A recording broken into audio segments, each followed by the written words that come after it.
It is day 13 of my journey to living in an eco-village. I had my call with Heart to Heart Saturday. It was a really good call, very productive. It achieved the goal of establishing more clarity around expectations. Unfortunately, going into that meeting, I set myself up for failure with really high expectations of them being like super excited to just like grab me up and like take me over to them, and that was just not the case.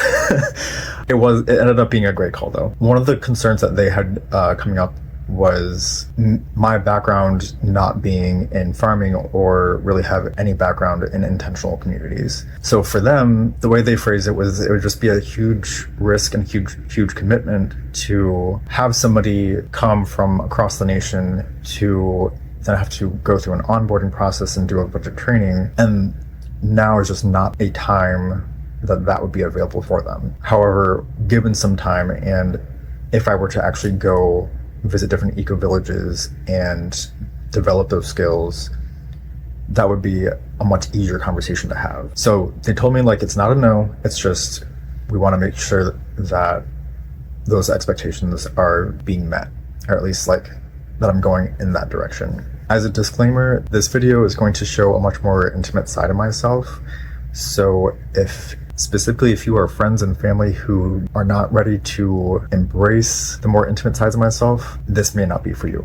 If you are open-minded and open-hearted and willing to receive the parts of myself that I keep hidden, then feel free to continue watching. One of the things that stood out to me about Heart to Heart was that they were one of two eco-villages that said that they were kink friendly in their FIC profile, the Foundation for International Communities. I had two choices looking at it that way, and the Portland, Seattle area in my research on ChatGPT seemed to be much more kink positive, and so Heart to Heart was already in an area that I had known to be kink positive, and their eco-village was growing and accepting new members.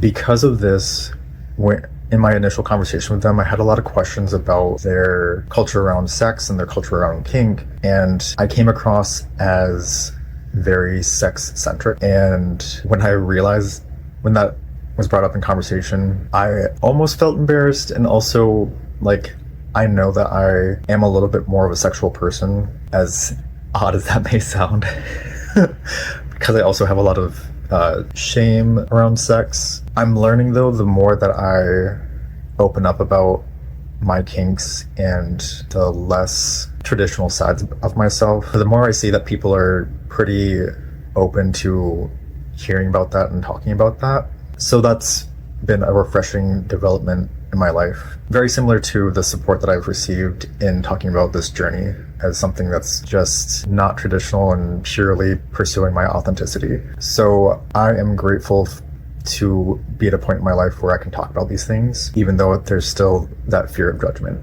And so that was something that came up for me as I was explaining why I was so interested in their culture around sex and kink, and how that really skewed my first impression.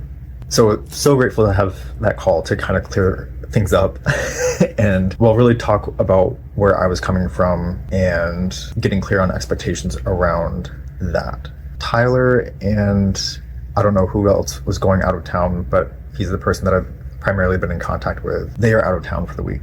So I did send a follow-up email with a lot more questions regarding everything else about their community that I probably could have asked the first time around, but just was so focused on making sure that I was going to have a safe space if I were going to live there for a long period of time to be able to talk about those things, which I think I already knew that I could, but I just wanted to be 100% sure. Sunday afternoon, I got into a bit of a depression. The possibility that Heart to Heart was not going to be a good fit just was like an echo of me not being a good fit for work, me suppressing my kink side in my relationship for the past 11 years, struggling to explore polyamory and find partners who were open, specifically to my ABDL side. I've wanted to wear diapers since I was 6 years old, and as an adult, something that I've found to be therapeutic is to give that back to myself. And so I have this, what may be classified as a kink, but for me it's asexual, and simply a therapeutic practice where I allow myself to regress and kind of just give myself the care that I was not able to receive as a kid.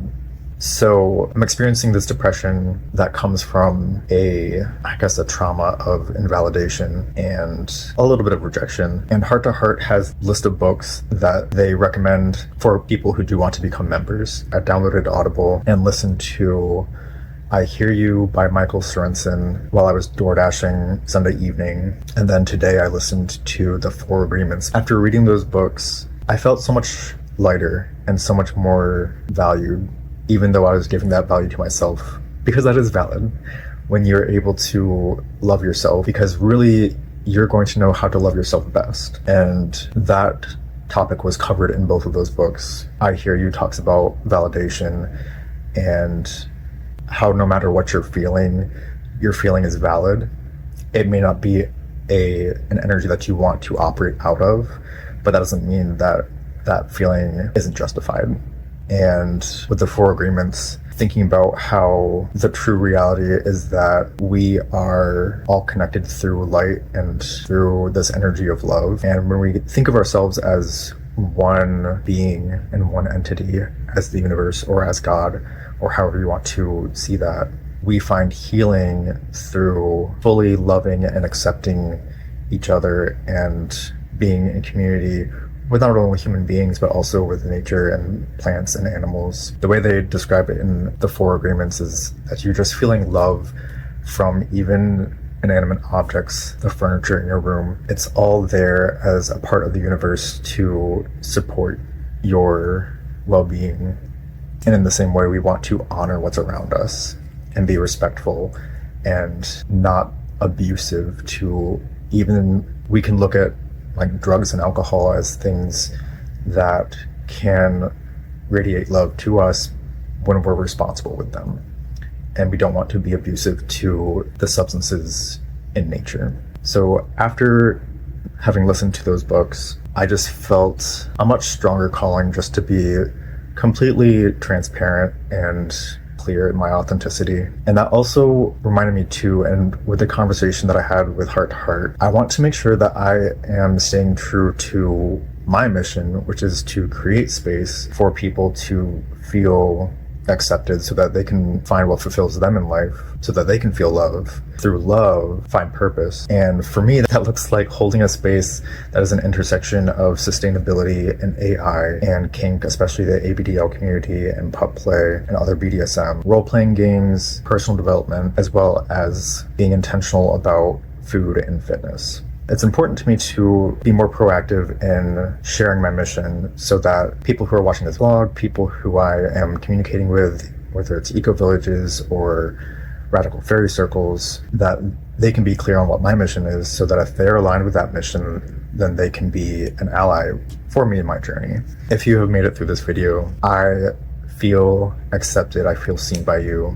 Thank you so much for watching. If you would like to support me financially, go to my coffee page, ko-fi.com/Nathophil, Naythophyl.